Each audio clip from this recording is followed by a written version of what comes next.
Welcome, ladies and gentlemen, to Win.Pod.Repeat. It's the end of the NFL season. The Super Bowl just happened. Congratulations to the Los Angeles Rams. And you know what that means? Baseball. Oh, wait. Baseball season? No, can't be. No. Because we're still locked out, Spencer. We're still locked out. Yeah, we're still locked out. It's basketball season. Go C's. There we go. See, all right, repping the C's. We love that in the middle of a 9-game, could be 10-game win streak by the time this posts. Yeah, Currently battling with the Pistons. they're It's so all hot. in the back. They beat They're so the hot. Sixers by what, like 53, something like that. Yeah. Rip the Sixers. They suck. So yeah, it's All right. basketball season, and it's very rarely basketball season. It's almost always either football season or baseball season, and. The Celtics have an opportunity right now because there is none of either of those sports. So it's basketball season. Go C's. A reason for us to give a shit about basketball? Let's go. It's pretty rare. I mean, granted, most of America is the other way. Most of America would be like, it's baseball, whatever. When I used to tell women at bars I worked in TV, they'd be like, what do you do? And I'd be like, baseball. And they'd be like, baseball's boring. And then that would just be it. So I stopped telling people I like baseball because it was terrible. No, that's how you weed out the ones you don't want to date. I mean, that's fair. But, let's be clear. I don't know how many great options I have. We're working with what we got. We're trying as hard as we can. That's true. You're in Charlotte now. I can't be that picky. Beggars can't be Wow. You know what? I'm going to take you down here. I'm going to take you. I'm just kidding. You're in the South. They're all hot down there. That's what I'm saying, dude. That's what I'm saying. Oh, I hope your parents listen to this episode. Yeah, I don't think they're listening to another episode after the one. Yeah.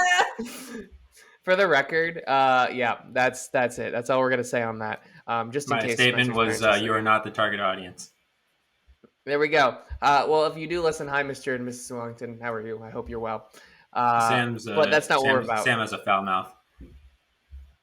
It's my fault. I'm actually a bad influence on your son. He is. Totally. He is terrible. The other terrible way influence. That's it. Yeah. Hey, but listen, it's only swearing. It could be a lot worse. Could be. It could be a lot worse. That's for other people. That's for another time. If I lived in the same city as you, I would say that definitely a bad influence on you. Oh, absolutely. But since most of the time you have to see me over a webcam, it's a little safer. For sure. So, but we won't talk about New Year's Eve. That's a story for off camera. But we could probably tell it on the podcast one day. We probably could. Yeah. We could. It's not that bad. Still bothered about the fact that they this New Year's Eve party put kitty litter on the floor to soak up the spilled booze. Dude, our shoes and then I ended up covered. It's so rough. Well, I was so drunk that I fell in it. So it wasn't just my shoes. I was literally covered. Yeah, your whole cat suit litter was. You took the L. Yeah. And you know what? Just too intoxicated to really appreciate it. And then I still don't understand. I Spencer. appreciated it for you. Yeah, you and then I called my own Uber back without putting in a destination, which is incredible. I didn't know you could do that. All-time move. And that Uber, you know what? Listen, that Uber driver was yelling at me. It was a whole thing. It wasn't great. But we made it back to your apartment. Yeah. Thank God for Will, not for you. You were passed out, you jerk. Yeah, I was dead. Super dead. If it was just you and me, I don't know where I would have actually. I somehow made it in the wouldn't have ended up like that if it was just you and me, but that's all right. That's fair. I do appreciate that. Yeah. So maybe we'll have more nights like that since the threat of no baseball is looming, and I'm gonna need something to do from April until October. True. So, but we'll work on that. In the meantime, let's talk a little lockout, shall we? So Exciting. I'm gonna pull up my time. I think it's important, for everyone who's listening to kind of get, how have we gotten here? Obviously, the players and the owners are set to meet again on Thursday. So in theory, the day that this podcast will come out, that is what the news was today. The players are expected to, it's their turn to submit a proposal. Typically, that has been far more productive than when the owners have submitted counter proposals because of their, unwillingness to budge on major issues. So we're 78 days in now, which is crazy. 78 days of this lockout since Yeah, December 2nd when it started, sitting at midnight. And it's important. not We surprised have though. no, not surprised. Um, but going through one, I think it's very important. First things first, before I go through this timeline and clarify, again, for people that are trying to blame the players, that this is a lockout, and the concept of a lockout is not a strike. The lockout is the owners locking out the players. Um, Technically, the owners could allow the season to start under the terms of the current CBA as they negotiate a new one. That is something that is potentially on the table if both sides were to agree to that. And as of Yeah, right what now, a again, it's the concept. owners locking out the players. Negotiating from a point of, I don't know, just good faith. Good faith negotiations. What a Absolutely. concept. Yeah. So that's been the issue. So since the start of the lockout, December 2nd hits, and Manfred, this is my favorite. Manfred comes to the, well, it's not even my favorite, but it's fun. Manfred One of says in them. his presser that he hopes that their idea of locking out the players was to, quote, jumpstart negotiations. Really get everyone to the table. They did not start negotiations for 43 days. Literally didn't January talk for a whole 13th. month. Yeah, literally for a whole month. So it's the whole idea of jumpstart Not one meeting. was bullshit. Yeah. It was absolutely bullshit. Whoa, Nobody whoa, coming to whoa! the You're table. saying that Rob Manfred lied? What? No, Sam. I mean, come come on. on. I mean, he was Sam. definitely right about saying that, it's just so the financial burden of owning a baseball team. We should just feel bad for all the billionaires. Yeah, I mean, I know I feel they're bad for the struggling, Sam. billionaires. They're struggling. You gotta have a Yeah. soft spot for those guys. They They're only gonna have have so to many they're gonna have to billions. they're gonna have to downsize their house in the Hamptons. They might even have to sell one. Whew. Oh my god! I know personally Tough for time to me, be an owner. in my luxurious 1-bedroom apartment, unbelievable. Or even the minor leaguers that are living such great lives that the owners believe that they have to fire some of them, cut the find way, not pay them in spring training because it's a blessing to go to spring training. Yeah, I that's just like a prize. You win that when you get drafted. That's it. I mean, congratulations. It's a great life. But yeah. So they start negotiating January 13th. And yeah, the proposal was not received well by the union, the MLB's first proposal. Big surprise. They included, big surprise at all. They met again about 2 weeks later, January 24th, 25th. They met consecutive days. Which was, when we were discussing it, was like, wow, progress. That's great. Big moves. But again, still, just the big issue is that a lot of these major issues, there hasn't been, they aren't budging on these issues. So back and forth. There's been a couple more times negotiating. February 1st, there was a 90-minute meeting to discuss the core economic issues. And on February 3rd, Major League Baseball had the balls, after barely negotiating, to say they needed a federal mediator to resolve the lockout. Yeah, they called for that because real they had quick. done everything they could. They needed a third party to come in and decide this thing. Yeah, that really made no sense. No, and you talk about negotiating in good faith. I mean, all that did was piss off the other side. Yeah, I really don't know what the point was. They didn't get that far in negotiations. That's making that move is not unexpected, but the timing just seems suspect since they didn't even really get to a stalemate or anything. Like, there wasn't a bunch of reports that they were just done negotiating or anything like that. So, I don't know. They're just throwing bullshit grenades left and right. Yeah, and I think what makes matters worse on that situation was that they asked for the federal mediator on the same day that they failed to deliver their own counter proposal. So it's just kind of like, if it was the players that weren't coming to the table and you're like, we need to have someone that's going to decide this, great. But they were not coming to the table. The owners in Major League Baseball were not coming to the table. Yeah. And basically, it just, the logic goes out the window. And I feel like to some extent, this has been at kind of the root of the divide and the issue is that, there's all these different tactics by owners to kind of try and keep everything the way it is and give the, semblance of change and effort. But, at this point, with the way that the last CBA negotiation went, the players were not going to let that happen again. So No. it just, it feels like it's the same tactics. But that gets us to about a week ago, February 10th, when Rob Manfred had his press conference. And that was, there were notable things to take from that.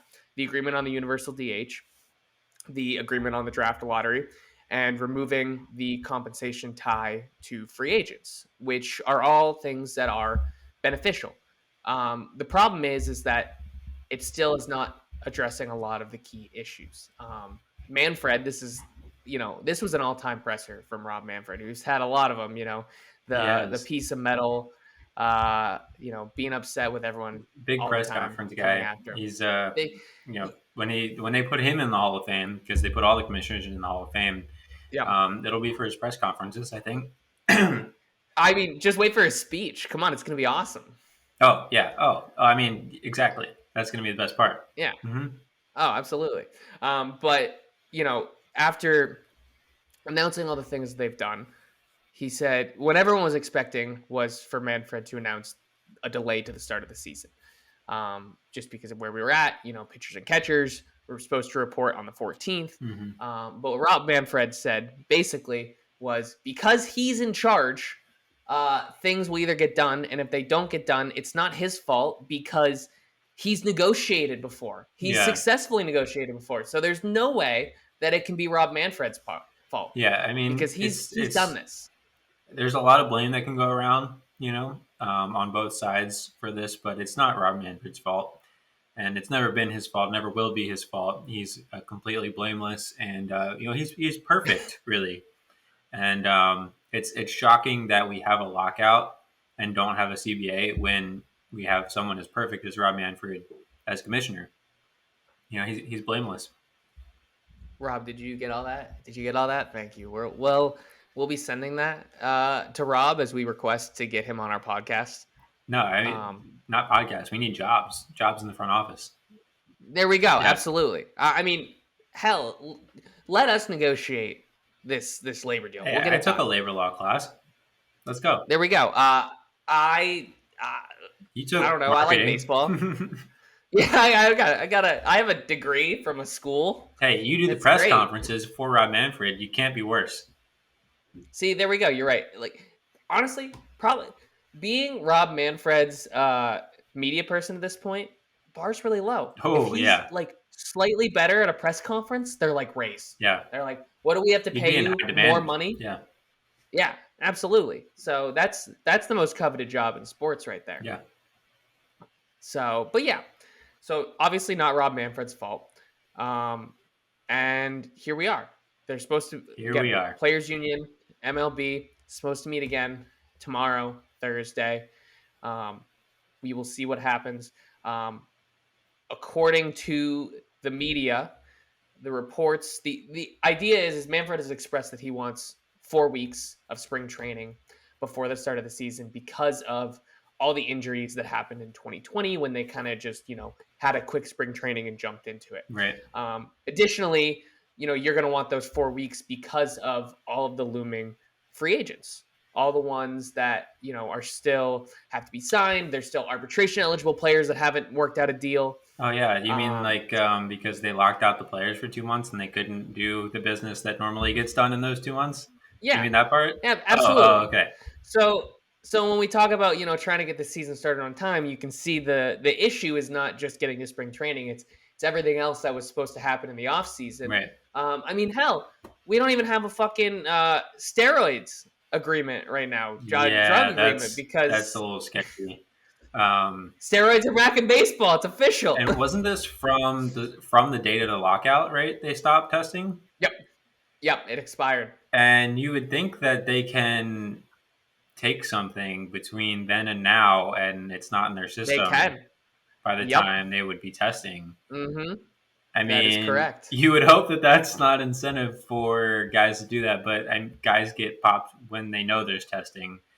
So that, Yep. oof, yikes, yikes. Yeah, you That's can see. stuff. And you'd think that that's something that would be top of mind, that they could figure something out in the meantime I between. agree to something in the meantime. Yes, But I could also absolutely. see the Players Association being like, this will be something that's a black mark on MLB, and so we're not going to negotiate something separate for this. We're not initiating the lockout. Let them, be the ones that caused this. That seems like a possible negotiating tactic from the Players Association. But yeah, bizarre, just bizarre. Yeah. So, I'll tell you, the whole Manfred presser last week was great. But I do want to read my favorite quote. Mm-hmm. Um, so this is a direct quote from Rob Manfred. I do have this written down. This is word for word quote. We actually hired an investment banker, a really good one, in case you were wondering. Actually, to look at the very issue, that issue that we're discussing is the value of owning a Major League Baseball team. So obviously, very busy with negotiations, but Rob Manfred enough time to have an investment banker come in and look at the expenses of owning a baseball team. He continues As by one saying, does. quote, as one does, of course. He goes on and says, quote, if you look at the purchase price of franchises, the cash that's put in during the period of ownership, and then what they've sold for, historically, the return of those investments is below what you'd get in the stock market. What you'd expect to get in the stock market with a lot more risk. That is the direct quote from Rob Manfred. Now, as the media typically does, when you say something to the media, at least good media members are going to fact check you, Mm-hmm. because that is, in theory, the That's job of the that is media their is job. to keep people Yep. honest, to report the truth, to investigate claims. So Travis Sawchik, who, in my opinion, is a very good baseball reporter, Great guy. ran the numbers, and he put on Twitter and said since 2002, the percent return on the S&P 500. So if you put your money into the stock market and just rode the S&P 500, you would have made a 308% return, which is great. I'd Pretty love a pretty great. 308% return in, you know, 18, 19 years. Well, if you owned a Major League Baseball team, if you bought them in 2002, Mm-hmm. the value increase is 564%, almost twice the value increase from the stock It's a market. lot of percents. Um, the obviously the chunk of that we don't know is how much cash goes into to the team from the owners. There's only two teams that have their books open. It's the Braves and I believe it's the Blue Jays, but I could be wrong on the Blue Jays. I know it is the Braves. Definitely the Braves. But the problem with that is that only certain information is public. They're not just opening their whole books and saying go to town. So what you're seeing, you still don't necessarily know, how much money is coming from ownership, how much is coming from revenue, and obviously owners are not going to open their books. Mm-hmm. So that does leave in question, but it would have to be a pretty remarkable sum of money that they would be losing on an annual basis to make up for the fact that, you know, the value of a team when you sell it is increasing by so much. So the thing about owning a baseball team, and the thing about owning a business in general, is that businesses do this thing every year, if you're good at it, called turning a profit. You sell Yep. things such as a ticket to a game, Is that what you get it to go to a a game? Yeah. match, a contest, and and then you pay some expenses such as a player salary, and if the price of those tickets, the sales you got from those tickets, if that outweighs what you paid these players, what you paid to turn the lights on in the stadium, pop the popcorn, such, if that outweighs that, you get a thing called a profit. That goes in your wallet. Sam, let me ask you. I know that you invested in some stocks in 2020 during the pandemic. I did as well. Yes. When you purchased those stocks, did you get a profit? I did not. You may have gotten Um, your value increased, right, in those stocks or Yes, decreased. that is correct. That is correct. You didn't sell anything when you own those stocks. You didn't That is have any correct. expenses from those stocks, and therefore had no profit from those stocks. Um, it's not the same thing, Sam. It's not the same thing, Nope. and it is definitely not less valuable to own a baseball team where you get a profit yearly that's aside from the value going up that we know goes up exponentially compared to stock. It's laughable. But Yep. just for those Plus, who like you said, didn't it comes. understand the concept of profit, that's for you. There we. And you are an accounting major, I'm an so accountant yeah, you would understand. You do have a actual background in these things. studying for the CPA exam. There we go. There we go. See, so this is good. You know what? This just increased the value of our podcast that we have an actual live, real life accountant Alive on the studying podcast. CPA. Yeah. That's it. I mean, I can't provide these things. Listen, No. So this is finally. Thank you for finally pulling your weight on this podcast. Hey, It's about time. I do what I can. But your point remains, and it's a good point that it's just a lot of, for lack of a better term, the owners, and obviously this is what you do during negotiation when you have pressers, but you're pandering bullshit. You're Yeah. sitting there and you're trying to make the case look better for you in the eye of the public. Yeah.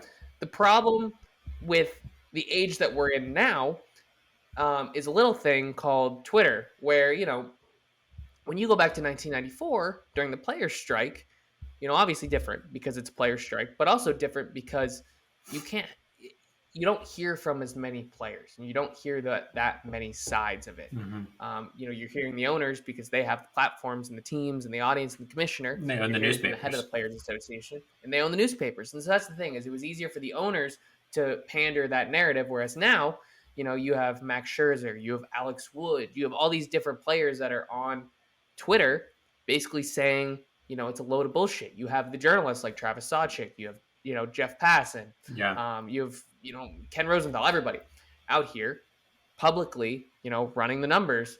I mean, hell, Ken Rosenthal did such a good job at pissing Rob Manfred off that they fired him. So, yeah, he's a pretty trustworthy source, I'd say. I can't blame Rob Manfred for doing what he's doing, having these press conferences, pandering, as you said. But don't just straight up lie. Like, I feel like that should be a requirement in these things. Don't just straight up lie, because that just makes it seem like he believes MLB fans are idiots, and that doesn't make us feel good as fans to be made to feel that way. And I think he needs to give us a little credit that we can see through some of this stuff. And based on a lot of the reactions that you see on Twitter and stuff like that, we can see through it as a fan base. So I don't really know who it's effective for. I don't really know who these comments serve, because the fans don't buy it, the media doesn't buy it, the players certainly don't buy it.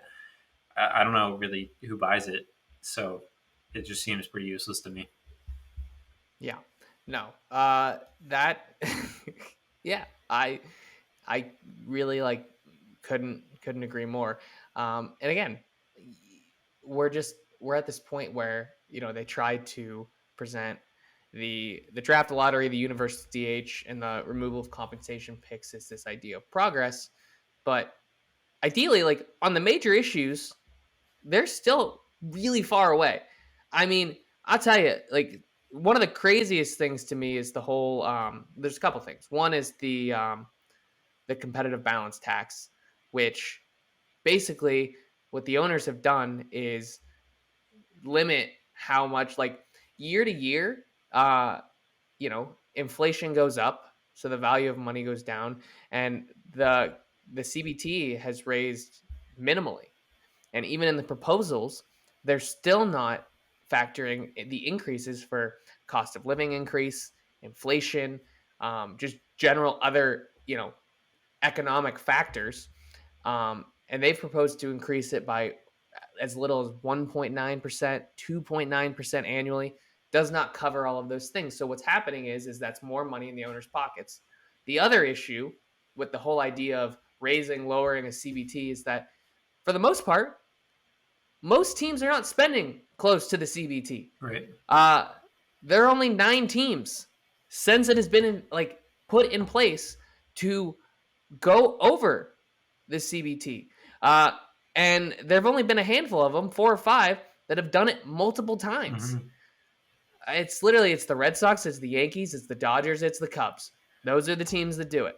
And nobody else will come near it. So the whole idea of even raising it doesn't matter that much. Right. But it is important for the players to raise it because those teams, it's not a large amount of teams, but those are the teams that spend the most money and are going to give out the biggest free agent contracts. So it is important to raise it to make the Yankees and the Dodgers and the Red Sox not be scared to go over this tax, which, even what it is currently, we can debate whether they should be scared to go over it.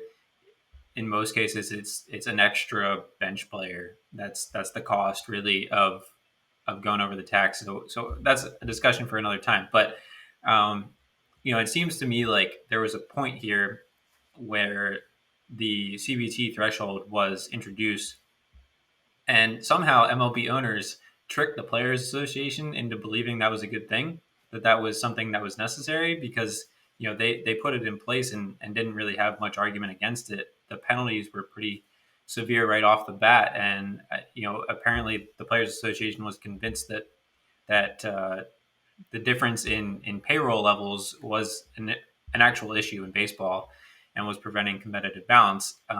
It somehow took them 20 years or so to realize that this was a bad thing for them and that this was preventing them from earning more money as players. Mind blowing that it took them that long to realize that.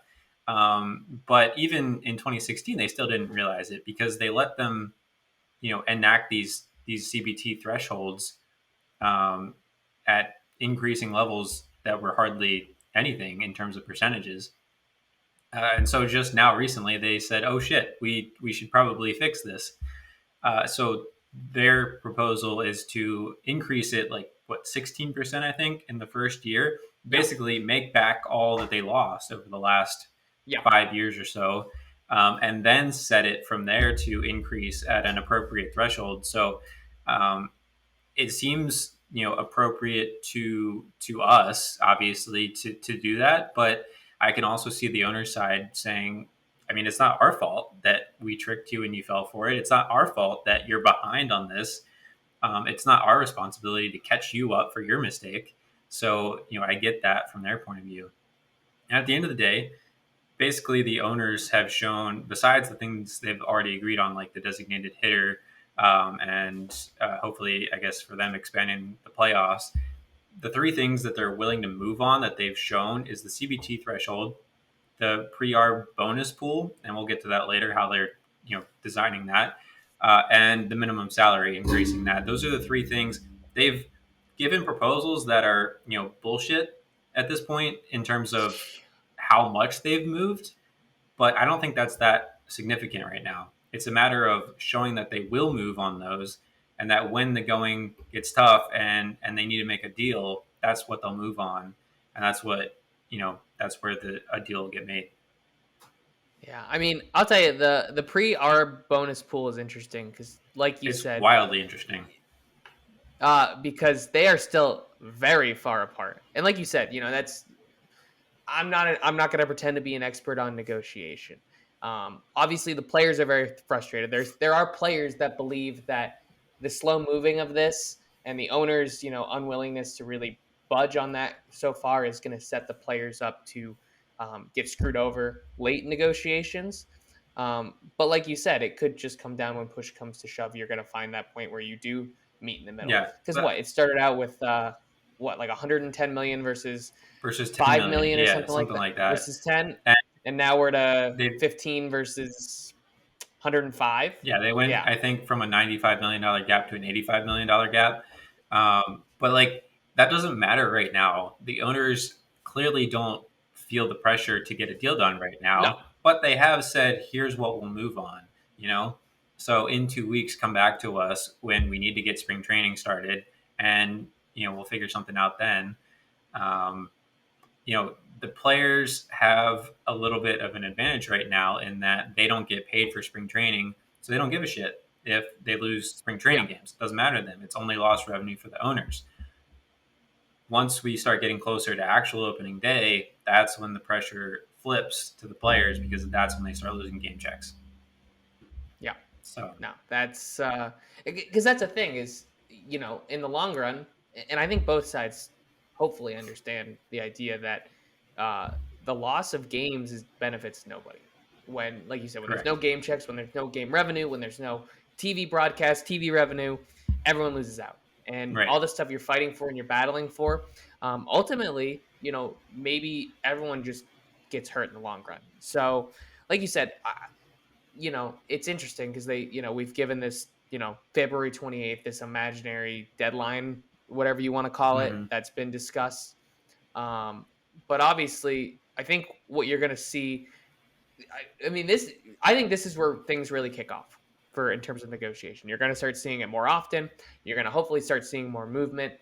We should be concerned if we don't see any movement. That's when it's like if both sides decide they want to try and wait this out and we're getting Right. closer, that's when you should start being concerned. But right now, I'd say March like 1st, good time to start getting concerned.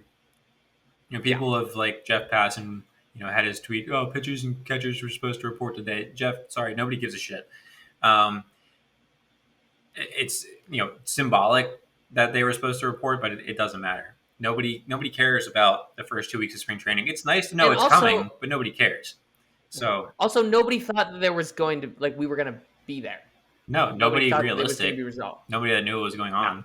Yeah. yeah, So how do we feel about this pre-arbitration bonus pool?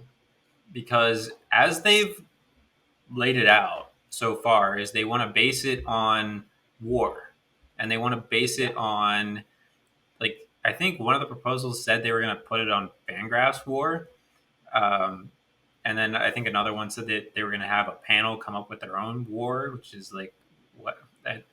Why do we need another WAR system? I don't know. But listening to Effectively Wild with Meg Rowley on it, editor at Fangraphs, she was like, "Please, God, no! Don't put yeah. that on us. Don't make us responsible for what MLB players make, in terms of salary, um, because WAR is not an exact science. It's not an exact figure, and it's one measure of player value, but it's not designed to be. It's become a one number fits all, right? That's not what it was designed for, and No, it's not designed certainly to say the top 30 players get it. And Meg put out a great point that was like, what if the 31st player is half a WAR different from the 30th ranked player? That's within the margin of error. yes, How are you going to make Fangraphs responsible for that? So yeah. yeah, I don't know, what's your thoughts on that? No, I mean, I read this. Or I read that quote by Meg Rowley, Mm-hmm. and that's right. I mean, first off, as people that follow baseball statistics, we understand that all these things are reference points. They're not supposed to be, hey, this is a value. I love the idea of the concept of pre-arb in my brain sounds great. The idea that, hey, if you're a guy that's not arbitration eligible, can't get paid, but you're playing your fucking ass off, there should be some way for you to benefit. Right, the initial concept is great. But like you said, like the more you're kind of going into that, the more you kind of realize the inherent flaws, and there's not one number that you can necessarily go with to determine it. And even if you decide a handful of numbers, it's the same problem of who's determining this, and if you're the player that gets left out, is that really fair? We've seen ways where if you're in a better situation, you can benefit statistically. There are so many other outside factors that's why we keep coming up with new statistics in baseball, is because Mm-hmm. we're constantly trying to adjust to the things that we have not yet been able to measure. Sure. So yeah, I just, it's tough. Yeah, Like, what do you do? I don't know. I don't know how you rank 30 players or get a top 30 players. Um, you know, like we've said, WAR is not something designed for that, but But is there another stat designed for that? I can't come up with one. I mean, you could come up No. with something like runs created. That's a stat. Playing time, kind of factors into that, but maybe that's a good thing because it incentivizes, team. Well, I guess that would de-incentivize teams to Yeah. have players accrue playing time. That see, even trying to come up with ideas here, we're running into issues. Do people Yes. vote on it? Is that something that factors into play? Because actually, I guess it doesn't. It's not a disincentive to teams because isn't this going to be every team contributes the same amount, right? I think that's the Yes. concept, and Yeah. then it comes from that Yeah. pool. So yeah. Plus, there's the fact that they want to have draft picks go to teams that have rookies or guys in their first 3 years to get awards. I Yeah. think that's Yep. huge. That's a good step in the right direction to I do like that. right to stop service time manipulation. Yeah. I mean, you know, like, and I think that's the other problem with these negotiations, and also why it's drawn out is there's not really like a simple solution to all these issues, Mm-hmm. and obviously both sides want to get an edge, so you're not going to get a perfect solution because sides are going to want to have something that is more favorable towards them. Right, and You have players who have short careers you're not gonna that want to get necessarily their buck. have people looking out for you know the player's best interest or looking at the most fair way. Maybe they are looking for overall player's best interest in terms of a dollar value, but not looking at the most fair way of doing it just because they want to get, they want to win that battle, Yeah. That's, yeah, that's tough. I'm going to be very interested to see what they come up with, and we'll probably criticize it when it comes out. So, Yeah. And that's a tough thing. I mean, I think the more important thing with a CBA, because obviously, look, it changes year to year, and there's going to be there's going to be progress, there's going to be steps back, but the idea is there needs to be something that's in place saying, hey, we're going to address these things. We're going to address service time manipulation. mm-hmm. We're going to address the fact that they're really great players that don't get to make their buck because they're either tied to a team or tied to arbitration, and so by the time they get to a free agent, they don't have their value. And obviously, we're not going to necessarily completely solve these issues, but the idea is that we've reached a point now where you know the inequality in wealth, and again, that's a whole crazy concept for an average person that's not a multi-million-dollar baseball player, Sure. but the issue involves the middleman. The average MLB player that has a 3-year career. You're more like the middle class of baseball players. That's where like you're losing that wealth, and in a shortened career, these guys want to get all they're worth. Mm-hmm. And for owners who view this as a business, as turning a profit, are trying to turn the biggest profit. And so that's the battle that we have. And it's not just a battle that happens in baseball. It happens, that's why there's unions. Happens in That's every why business. these absolutely. This is just happens to be more public. So, Exactly. but like you said, I mean, it's gonna be this is where it gets interesting. I'm interested to see what's going to happen on Thursday. And like you said, if we get to March, then you're kind of like, fuck. Yeah, March is when it's going to get really interesting. I mean, like I said before, I predicted that this would end on March 16th, my birthday, very important day on the calendar. Everyone should have that marked down. But that's also 2 weeks into March and getting pretty close to opening day. So that is, a point that, if there's no deal by then, games are definitely pushed back.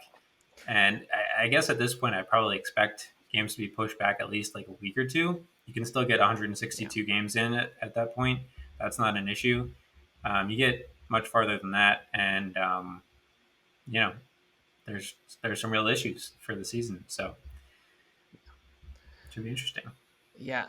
Well, the good news for me is now that I live in the South, there's college baseball everywhere, and college baseball season starts tomorrow. Oh, nice. So that's pretty exciting. It is exciting. So I'm gonna do some of that in the meantime. And hey, I live near Greenville. Go see the Greenville Drive. There you go. Red Sox. There's no major league baseball near me, so it's just going to be all minor league baseball for me. Hey, it's cheaper. It's cheaper beer. oh, cheaper beer. And you know what? I mean, heck, man, Marcelo Meyer, they're saying might end up in Salem, which is a 3-hour drive from me. So I might go up to Salem, make a little trip. Oh, is it Salem, North Carolina? Salem, Virginia. Huh. Wow, maybe is that like midway between us?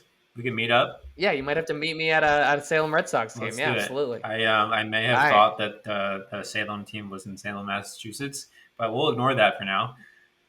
I mean, that would make more sense, but it would make more sense. Fine. I mean, you have Portland up there and Worcester. Yep. But it's all right. So, all right.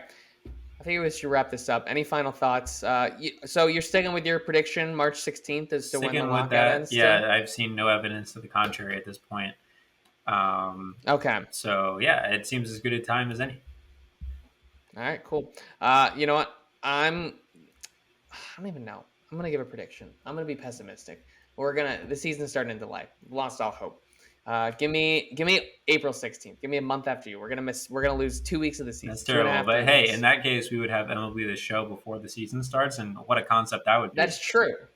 There we go. Hey, we can. We'll just. Any chance they change the name for 1 year and make it MLB The Show SHO because Shohei is on the cover? First off, that's a great fucking idea. I have to credit Effectively Wild for that one. That's a fucking crime. Yeah. That's still fucking incredible. That's oh my god. First off, they should. They have. I mean, at least put it on the cover. You know. Yeah, because why not? They're kind of idiots, but you know. Yeah, we don't make the rules. It's fine. We just give good suggestions. We just give it. There should be at least a suggestion. We should be consultants. Like put it in for everyone. Fuck yeah. Yeah. I want to be a consultant. I feel like you get paid a lot to be a consultant. Oh, definitely, and you do no work because your opinion's valuable, right? Yeah. Yeah. They just bring you in to be like, what do you think? Yeah, it would just be me doing what I already do, but I don't get paid for it. Yeah, absolutely. Yeah. Be a baseball consultant. Then you get to work for all the teams. They'll bring you in. Spencer, what do you think? We're thinking about bringing this guy in. What do you think? Sounds great. Sign me up. That's it. We'll work on it. We'll have a whole segment called "What do you think?" and it's just going to be you giving your thoughts on shit. All right. On that note, thank you so much for listening or watching Win.Pod.Repeat. And we'll be back. And hopefully with some good news. So fingers crossed. In the meantime, basketball season. Go C's. Go Celtics. The game has ended. I don't know what happened. I was podcasting. We'll figure it out. Okay. See you next week.